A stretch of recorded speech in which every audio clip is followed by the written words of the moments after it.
अस्मत्गुरुसमारम्भां यतिशेखरमध्यमां लक्ष्मीवल्लभपर्यन्तां वन्दे गुरुपरम्पराम् ஆழ்வார்கள் வாழி அருளிச் செயல் வாழி தாழ்வாதுமில் குறவர்தாம் வாழி ஏழ்வாறுமுய்ய அவர்கள் உரைத்தவைகள்தாம் வாழி செய்யமறை தன்னுடனே சேர்ந்து அகலகில்லே நிறையுமென்னு அலர்மேல் மங்கை உரை மார்பா நிகரில் புகழாய் உலகம் உன்னுடையாய் என்னையாழ்வானே நிகரிலமரர் முனிக்கணங்கள் விரும்பும் திருவேங்கடத்தானே புகழொன்னில்லா வடியேன் உன் அடிக்கீழமர்ந்து புகுந்தேனே அகில புவன ஜன்மஸ்தேம பங்காதிலீலே வினத விவித பூதௌராத ரக்ஷைகஜீக்ஷே ஸ்ருதிசிரசி விதீப்தே பிரம்மணி ஸ்ரீனிவாசே பவது மம பரஸ்மின் ஷேமுஷி பக்திரூபா யோ நித்யமच्युतपदाम्बुजयुग्मरुग्मव्यामोहदस्तदितराणि तृणाय मेने अस्मत्गुरोर्भगवतोऽस्य दयैकसिन्धोः रामानुजस्य चरणौ शरणं प्रपद्ये श्रीमान् वेङ्कटनाथार्य कवितार्किककेसरी वेदान्ताचार्यवर्यो मे सन्निधत्तां सदा हृदि யதிராஜர் என்று போற்றப்பெறுகின்ற ஸ்ரீ ராமானுஜருடைய பெருமைகளை எல்லாம் மிக அற்புதமாக யதிராஜ சப்ததி என்கிற ஸ்தோத்திரத்திலே வேதாந்த தேசிகன் அருளி செய்கிறார்.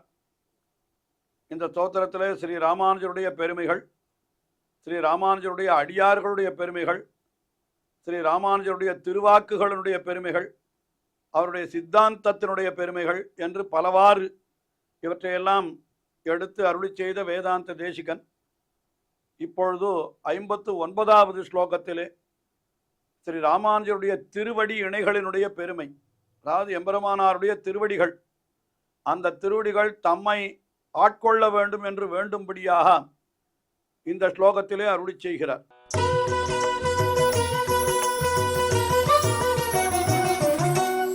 யதிக்ஷோணி பர்த்துர் யதிதமனிதம் போக ஜனதா சிரஸ்ரேணி ஜுஷ்டம் ததிக திருடபந்தம் பிரபவதி அவித்யாரண்யானி குஹர விகரன் மாமகமன பிரமாத்யன் மாதங்க பிரதமனிகளம் பாதயுகளம். ஸ்ரீ ராமானுஜருடைய திருவடிகள், திருவடி இணைகள், ஒன்றுக்கொன்று ஓமானமாக சொல்லக்கூடிய அற்புதமான திருவடிகள். எம்பெருமானுடைய திருவடிகளை திருவடி தாமரைகள் என்று சொல்லுவது போலே ஆச்சாரியருடைய திருவடிகளையும் திருவடி தாமரைகள், தாமரை போன்ற திருவடிகள் என்று சொல்லுவதுண்டு. அது யதிக்ஷோணி பர்த்துஹு. யதிக்ஷோணி என்னால்னா யதிகளுக்கெல்லாம் அரசராய் இருக்கக்கூடியவர் ஸ்ரீ ராமானுஜர், யதிராசர். அவருடைய திருவடிகள் பாதயுகலம், யதிக்ஷோணி பர்த்துஹு பாதயுகலம் என்று சொல்லுகிறார் இந்த இடத்துல.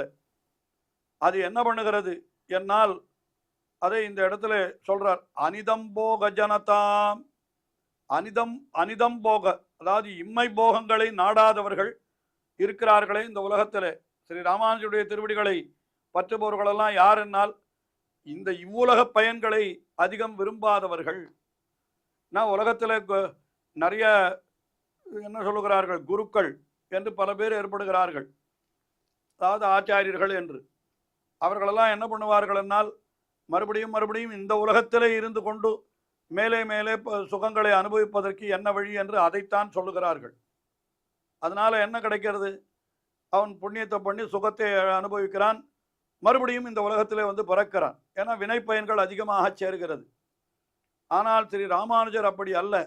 அவர் எப்படிப்பட்டவர் என்னால் இந்த உலகத்தினுடைய பயன்களை எல்லாம் வெறுத்து பரமபதத்திற்கு சென்று எம்பெருமானுடைய திருவடிகளை பற்றி அங்கே இருந்து கொண்டு அவனுக்கு தொண்டு செய்தல் என்கிறதனுடைய பெருமையை நமக்கு நன்றாக உணர்த்தி இருக்கிறார். அதைத்தான் நாம் கீழே 58வது ஸ்லோகத்திலே கூட பார்த்தோம்.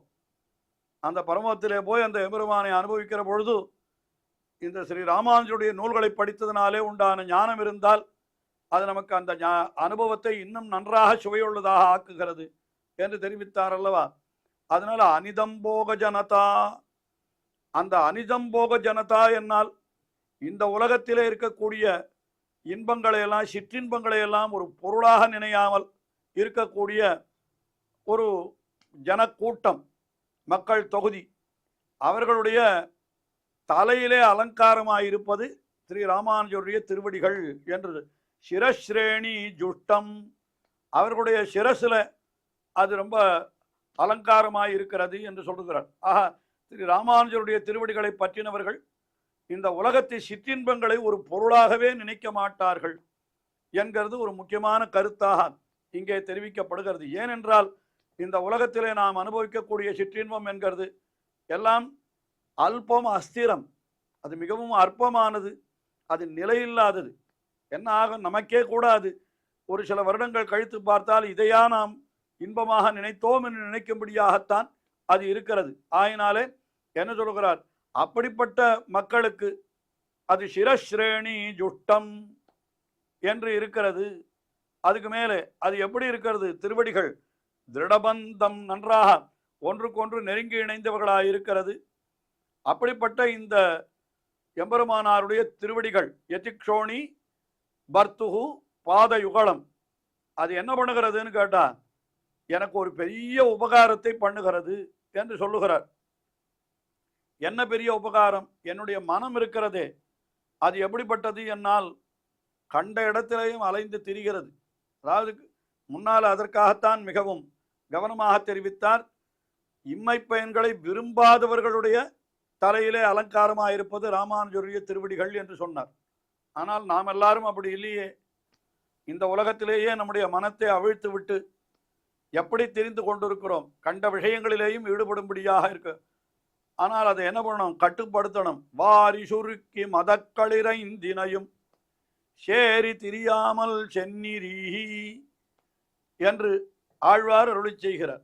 என்னன்னா, யானை இருக்கிறதே, அது ஒரு யானை அல்ல, நமக்கு 5 யானைகள் இருக்கிறதுன்னு சொல்றார். ஒரு யானை இருந்தாலே அது இஷ்டப்படி திரியும். 5 யானைகள் என்னால் என்ன, 5 இந்திரியங்களும் 5 யானைகள் போலே தங்களுடைய இஷ்டத்திற்கு ஆங்காங்கே திரிகிறது. அதுதான் இந்த ஸ்லோகத்திலே இப்படி 5 யானைன்னு சொல்லலை, என்னுடைய மனமாகிற ஒரு யானை என்று தான் சொல்லுகிறார். இந்த இடத்திலே வேதாந்த தேசிகன் என்ன சொல்றார், அந்த யானை என்ன பண்ணுகிறது, அவித்யாரண்யானி குஹர விஹரன் மாமகமனஹா. அவித்ய ஆரண்யானி, அறியாமையாகிற ஒரு பெருங்காட்டிலே, அந்த பெருங்காட்டினுடைய குஹர விஹரது, காட்டினுடைய நடுவிலே இஷ்டப்படி திரிகிறதாம். எதுனா மாமகமனஹா, என்னுடைய மனசான யானை என்கிறார். அதாவது என்னுடைய மனசு ஒரு ஆனை போல காட்டில் இஷ்ட சஞ்சாரம் பண்ணுகிற யானை என்ன பண்ணும், எல்லா இடத்துலையும் போய் எல்லா மரங்களையும் முறித்து போட்டு அது வருகிற மிருகங்களை எல்லாம் காலாலே மிதித்து அப்படியெல்லாம் பண்ணுகிறது. அப்படி அதுவும் அது எப்படிப்பட்ட யானை, பிரமாத்யன் மாதங்கா, என்னன்னா மதம் பிடித்த யானை. மாதங்கா என்னால் யானை, அதுவும் மதம் கொண்ட யானை போலே இருக்கிறது. அப்படி மதம் கொண்ட யானை போலே இருக்கிற என்னுடைய நெஞ்சுக்கு எப்படி இருக்கிறது ஸ்ரீ ராமானுஜருடைய திருவடிகள் என்றால், பிரதம நிகழம் யதிக்ஷோணி பர்த்துகு பாதயுகலம், அந்த மதம் கொண்ட யானை போல இருக்கிற என்னுடைய மனசிற்கு அது விலங்கு போலே நிற்கிறது என்கிறார். அதாவது யானையானது இஷ்டப்படி கண்டபடி திரிந்து கொண்டிருக்கும் எல்லா இடத்திலேயும். அப்படி இருக்கிற யானையை காலிலே ஒரு விலங்கை இட்டு ஒரு இடத்துல கட்டி வைத்து விட்டோமானால் அது அப்புறம் அடங்கித்தானே கிடக்கும். அது தரியார்ந்த கருங்களிரே போல நின்று என்று ஆழ்வார் அருளி செய்கிறாரே. தரியார்ந்த கருங்களிர் போல என்று தரியிலே கட்டப்பட்ட யானை என்ன பண்ணும், அது இஷ்டப்படி எந்த காரியத்தையும் பண்ணாது, அங்கேயே இருந்து கொண்டிருக்கும். அதுபோல இப்பொழுது என்னுடைய நெஞ்சு இதற்கு முன்னாலே திரு ராமானுஜருடைய திருவடிகளை அடைவதற்கு முன்னாலே நான் அறியாமையிலே விழுந்து கிடந்தபடியினாலே என்னுடைய நெஞ்சு எப்படி இருந்தது, மதம் பிடித்த யானை போலே, அதிலேயும் காட்டிலே தெரிகின்ற மதம் பிடித்த யானை போலே. ஏன்னா நாட்டில் கூட அதற்கு அவ்வளவு இஷ்டப்படி சஞ்சாரம் பண்ண முடியாது. யாராவது வந்து அதை தடுத்து விடுவார்கள், அதன் மேலே ஏதாவது எரிவார்கள், அதை அடக்க பார்ப்பார்கள்.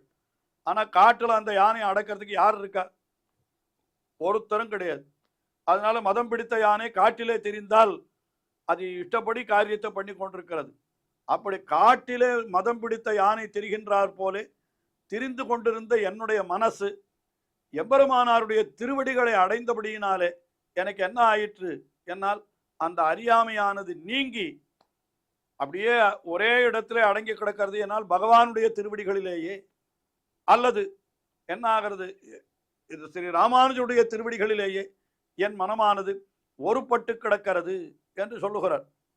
அதாவது ஸ்ரீ ராமானுஜருடைய திருவடிகளை நினைத்தவாறே நமக்கு இந்த உலகியல் இன்பங்களிலே இருக்கக்கூடிய ஆசைகள் எல்லாம் விலகி அந்த கண்டபடி திரிகின்ற மனசையும் கூட அடக்கக்கூடிய ஒரு நிலை நமக்கு ஏற்படும் என்கிறதைத்தான் இந்த ஸ்லோகத்திலே இப்படி வேதாந்த தேசிகன் தெரிவித்தருளுகிறார். ஸ்ரீ ராமானுஜரே கூட இதே போன்ற ஒரு கருத்தை தம்முடைய ஆச்சாரியர் விஷயமாக தெரிவித்தார்.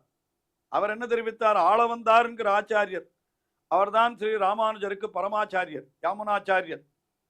அவரை பற்றி சொல்லுகிற பொழுது அவருக்கு ஒரு தனியன் அருளி செய்திருக்கிறார். அதுல என்ன தெரிவிக்கிறார், யத் பதாம்போருகத்யான வித்வஸ்த அசேஷ கல்மஷா, எந்த ஆளவந்தாருடைய திருவடி தாமரைகளை நான் நினைத்தபடியினாலே தியானம் பண்ணினபடியினாலே என்னுடைய மனத்திலே இருக்கக்கூடிய அழுக்குகள் அனைத்தும் அகன்றனவோ அந்த யாமுனாச்சாரியருக்கு நமஸ்காரம் என்பது போல அவருடைய ஸ்லோகம் அமைந்திருக்கிறது. ஆக எந்த யாமுனாச்சாரியருடைய பதாம்போருகத்தியான அந்த திருவடி தாமரைகளை தியானம் செய்வதனாலே அசேஷ கல்மஷா வித்வஸ்தா, அசேஷ கல்மஷா என்ன, எல்லா விதமான அழுக்குகளும் மனத்தினுடைய அழுக்குகளும் வித்வஸ்தகா தொலைந்து விட்டன என்கிறார். ஆஹா, ஸ்ரீ ராமானுஜருக்கு அவருடைய ஆச்சாரியரான ஆளவந்தாருடைய திருவடிகளை நினைத்தபடியினாலே அந்த மனத்தினுடைய அழுக்காறுகள் விலகின என்று சொன்னார். இப்பொழுது வேதாந்த தேசிகன் என்ன சொல்லுகிறார், அதே நிலைதான் எனக்கு. ஸ்ரீ ராமானுஜருடைய திருவடிகளை நான் பற்றினபடியினாலே எனக்கு என்ன கிடைத்தது, என்னால் என்னுடைய மனம் கட்டுக்கு அடங்காமல் அலைபாய்ந்து கொண்டிருந்தது. இப்பொழுது என்ன ஆகிவிட்டது, கட்டுக்கு அடங்கிவிட்டது. மனத்தை கட்டுப்படுத்துவது என்பது மிகவும் கஷ்டமான காரியம். அவன் சொல்லுகிறான், என்ன சொல்ல, மனத்தை கட்டுப்படுத்துவது மிகவும் கஷ்டம் என்பதை அர்ஜுனனும் சொல்லுகிறான், அதை கண்ணனும் ஒப்புக்கொள்ளுகிறான். பகவத்கீதையிலே சொல்லுகிறது மனஹா துர்நிகிரகம் சலம் என்று சொல்லுகிறான், பிரமாதி திருடபத்து பலம் என்றெல்லாம் சொல்லுகிறான். அதனால அப்படிப்பட்ட மனத்தையும் கூட அடக்கி ஆளும்படியான ஒரு நிலை அது எப்படிப்பட்டதுன்னு கேட்டா, காட்டிலே மதத்தாலே இஷ்டப்படி சஞ்சரிக்கிற யானையை அடக்குவது எவ்வளவு கடினமோ அவ்வளவு கடினம் நம்முடைய மனசையும் அடக்குவது. ஆனால் அப்படிப்பட்ட மனத்தையும் அடக்கக்கூடிய ஒரு பேரு நமக்கு எதால எண்ணத்தினாலே கிடைக்கும் என்று சொன்னால் ஸ்ரீ ராமானுஜருடைய திருவடிகள். ராமானுஜருடைய திருவடிகள் என்னால் என்ன அர்த்தம், ஸ்ரீ ராமானுஜருடைய அருளாலே, ஸ்ரீ ராமானுஜருடைய திருவடிகளை பற்றினோமானால் அவருடைய அருளாலே அவருடைய ஸ்ரீசூக்திகளை படித்து அதனாலே நமக்கு நல்ல ஞானம் ஏற்பட்டு என்று சொல்லும்படியாக அப்படி ஸ்ரீமன் நாராயணன் ஒருவனிடத்திலேயே நாம் பக்தி செலுத்தும்படியான ஒரு பேற்றை நமக்கு ஸ்ரீ ராமானுஜருடைய திருவாக்குகள் ஏற்படுத்தி கொடுக்கிறது அல்லவா. ஆகையினாலே இங்கே என்ன சொல்லுகிறார், என்னுடைய மனம் அவித்யாரண்யானி குகர விகரன் மாமகமனஹா பிரமாத்யன் மாதங்க என்று காட்டிலே தெரிகின்ற அந்த அவித்யை, அறியாமை என்கிற காட்டிலே தெரிகின்ற யானை போலே இருந்த என்னுடைய மனசையும் கூட அது என்ன பண்ணிவிட்டது, அப்படியே விலங்கிட்டு நிற்க வைத்தார் போல என்னுடைய மனசை ஒருமுகப்படுத்தி விட்டது என்று ஸ்ரீ ராமானுஜருடைய திருவடி இணைகளினுடைய பெருமையை இந்த ஸ்லோகத்திலே வேதாந்த தேசிகன் மிக அற்புதமாக அருளி செய்தார். தொடர்ந்து அனுபவிப்போம். ஸ்ரீயக்காந்தாய கல்யாண நிதயே நிதயேர்த்தினாம் ஸ்ரீ வெங்கட நிவாசாய ஸ்ரீனிவாசாய மங்களம். ஸ்ரீமத் சுந்தர ஜாமாதிர் முனிமான் சவாசினே சர்வலோக நிவாசாய ஸ்ரீனிவாசாய மங்களம்.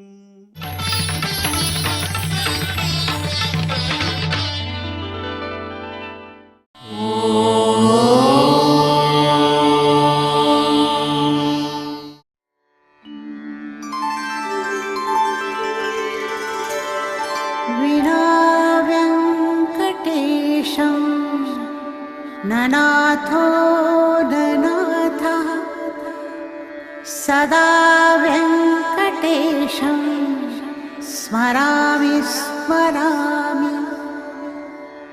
हरे वेङ्कटेश प्रसीद प्रसीद.